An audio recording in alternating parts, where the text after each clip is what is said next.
First off, I'd like to congratulate Caltrain as being part of a 160-year-old history of continuous service down our peninsula. My name is Mitch Postel.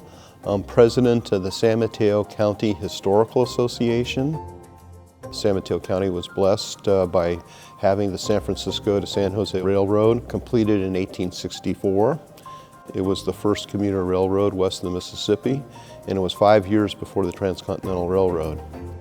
By 1870, it had become part of the Southern Pacific, and about 30 years after the San Francisco to San Jose Railroad was completed, there was the establishment of a Burlingame train station.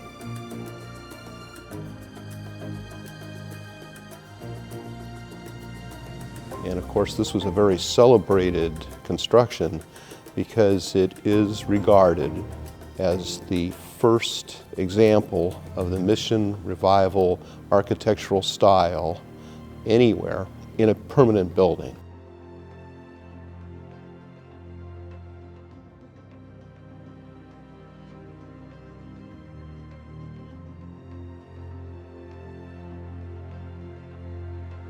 It was largely influenced by a building that was designed by A. Page Brown. That was the California exhibit at the Chicago World's Fair in 1893. Its architects, George H. Howard, Jr. and Joachim Mathiasen, were greatly influenced by the A. Page Brown design. As a matter of fact, Matheson had been an assistant for A. Page Brown. And A. Page Brown and George Howard were both members of the Burlingame Country Club, and a lot of the history of the Burlingame train station comes from the Burlingame Country Club.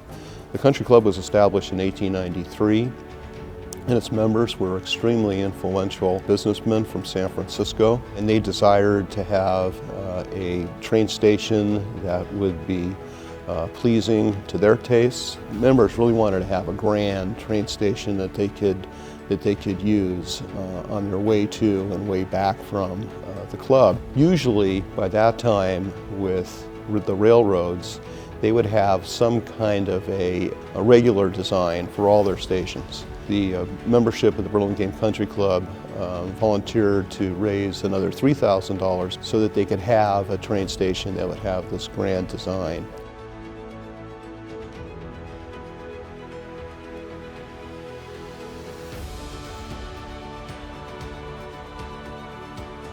Its Mission Revival style is reflected in a tile roof.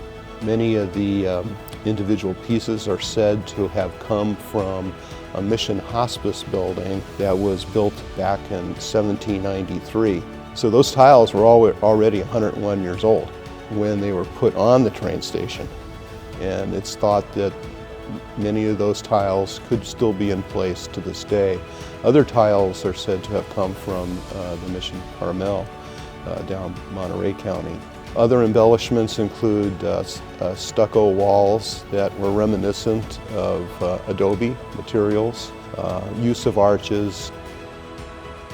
The square-looking tower probably was a design borrowed from Stanford University that had just constructed its quad back also in the early part of the 1890s.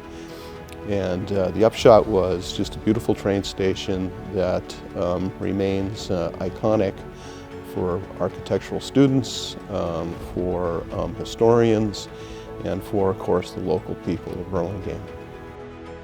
The early train station manager that became sort of a famous figure in Burlingame history was a guy named Gates and his family. And they made the train station more than just a place where people got off the train or got on the train. It became a real community hub.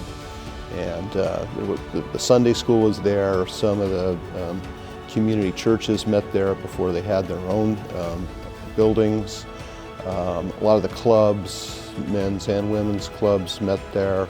A lot of civic organizations came to make it their own. So it was already the hub of a community when in 1906 there was the San Francisco earthquake. And with the earthquake there was great changes, of course, all over the Bay Area, but what this meant for Burlingame was a tremendous increase in population.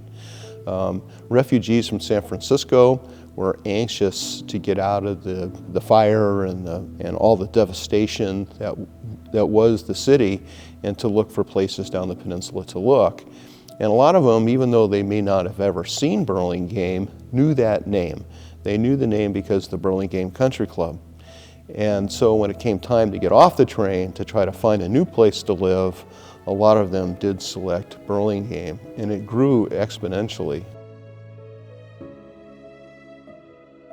In the 1870s, it cost $1 to get from Burlingame up to San Francisco. And it doesn't sound like a lot today, but in the 1870s, the average American worker was making about $1 a day.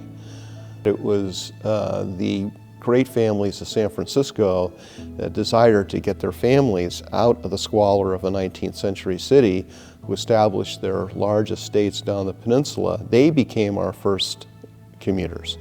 And the upshot was the creation of this beautiful Burlingame train station.